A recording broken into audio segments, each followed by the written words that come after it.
آج ہم آپ کی خدمت میں لے کر حاضر ہوئے ہیں ایک کفن چور کا واقعہ۔ ایک دفعہ حضرت علی رضی اللہ تعالیٰ عنہ رسول اللہ صلی اللہ علیہ وآلہ وسلم کی خدمت میں پیش ہونے جا رہے تھے کہ رستے میں ان کی نظر ایک شخص پر پڑی جو مسلسل روئے جا رہا تھا۔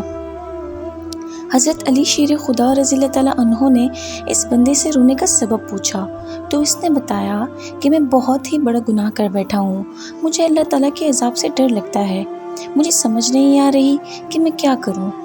آپ حضور اکرم صلی اللہ علیہ وآلہ وسلم کی خدمت میں میری معافی کی سفارش فرما دیں۔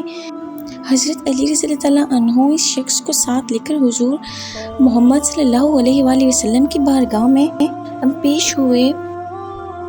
جب حضرت علی رضی اللہ تعالیٰ عنہ حضور اقدس صلی اللہ علیہ وآلہ وسلم کے سامنے گئے تو حضرت علی زار و قطار رو رہے تھے۔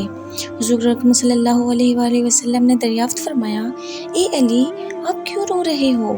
اس نے جواب دیا، یا رسول اللہ، مجھ سے بہت ہی بڑا گناہ ہو گیا ہے۔ حضرت محمد صلی اللہ علیہ وآلہ وسلم نے فرمایا، مجھے یہ بتاؤ کہ تیرا گناہ بڑا ہے کہ اللہ تعالیٰ کی رحمت بڑی ہے؟ اس بندے نے عرض کیا، یا رسول اللہ صلی اللہ علیہ وآلہ وسلم، میرا گناہ بڑا ہے۔ پھر آپ صلی اللہ علیہ وآلہ وسلم نے فرمایا کہ تیرا گناہ بڑا ہے کہ خدا کی قدرت بڑی ہے۔ اس نے عرض کیا، یا رسول اللہ صلی اللہ علیہ وآلہ وسلم، میرا گناہ بڑا ہے۔ حضرت محمد صلی اللہ علیہ وآلہ وسلم نے فرمایا کہ کیا تو نے شرک کا ارتکاب کیا؟ بندے نے عرض کیا، یا رسول اللہ صلی اللہ علیہ وآلہ وسلم، میں نے شرک کا ارتکاب نہیں کیا۔ حضور صلی اللہ علیہ وآلہ وسلم نے فرمایا، کیا تو نے کسی بندے کو قتل کیا ہے؟ اس نے کہا کہ اے اللہ کے نبی، میں نے کسی کو بھی قتل نہیں کیا۔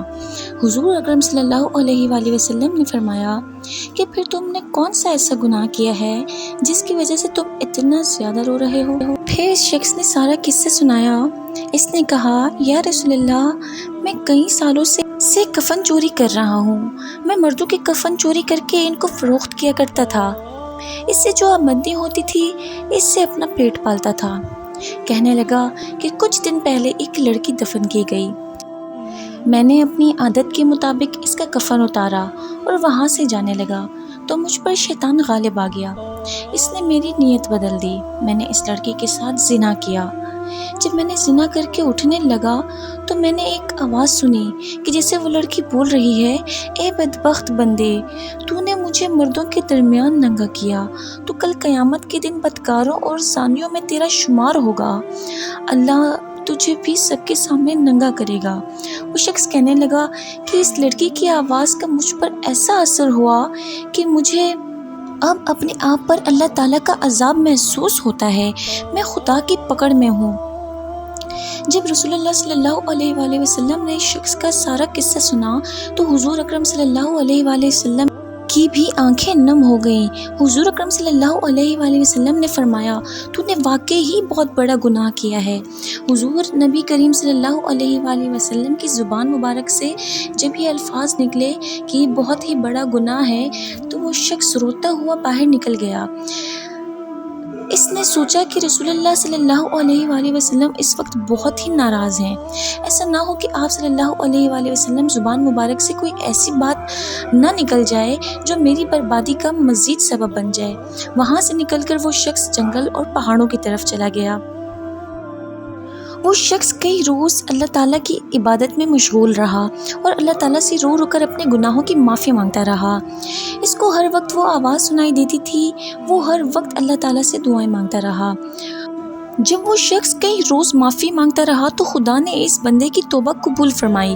اللہ تعالیٰ نے حکم سے حضرت جبرائیل علیہ السلام کو حضور صلی اللہ علیہ وآلہ وسلم کے پاس تشریف لائے اور سلام پیش کیا۔ حضرت جبرائیل علیہ السلام نے فرمایا، اللہ کے رسول صلی اللہ علیہ وآلہ وسلم، اللہ تعالیٰ نے فرمایا ہے کہ مخلوق کو پیدا کرنے والا، رزق دینے والا اور اپنی مخلوق کو معاف کرنے والا بھی میں ہی ہوں۔ تو حضرت جبرائیل علیہ السلام نے فرمایا کہ اللہ تعالیٰ نے فرمایا ہے کہ میں نے اس نوجوان کی توبہ قبول فرما لی ہے، میں نے اس کے سارے گناہوں کو معاف فرما دیا ہے۔ پھر اللہ کے رسول صلی اللہ علیہ وآلہ وسلم نے ایک صحابی کو اس شخص کے پاس بھیجا کہ اس شخص کے پاس جا کر اس کو یہ بتاؤ کہ اللہ تعالیٰ نے تیری توبہ قبول فرما لی ہے، اللہ تعالیٰ نے تیرے سب گناہوں کو معاف کر دیا ہے، اور بے شک اللہ پاک کا بڑا ہی رحیم کریم ہے کہ جو ہمارے اتنے بڑے گناہوں کو معاف فرما دیتا ہے۔ اللہ پاک بہت ہی عظیم ہے۔ ہمیں اللہ پاک کا ہر حال میں شکر ادا کرنا چاہیے اور اللہ پاک سے معافی مانگتے رہنا چاہیے۔ ہمیں یہ نہیں سوچنا چاہیے کہ ہمارا گناہ چھوٹا ہے، اور نہ ہی ہمیں یہ سوچنا چاہیے کہ ہماری نیکی بہت بڑی ہے۔ بے شک اللہ تعالیٰ ہر چیز پر مہربان ہے، ہر چیز پر قدرت رکھتا ہے۔ اللہ پاک ہم سب کے گناہوں کو معاف فرمائے اور ہمیں نیک ہدایت عطا فرمائے۔ آمین یا رب العالمین۔ آپ سب کمنٹ میں ایک بار آمین ضرور لکھ لیجیے گا۔ شکریہ۔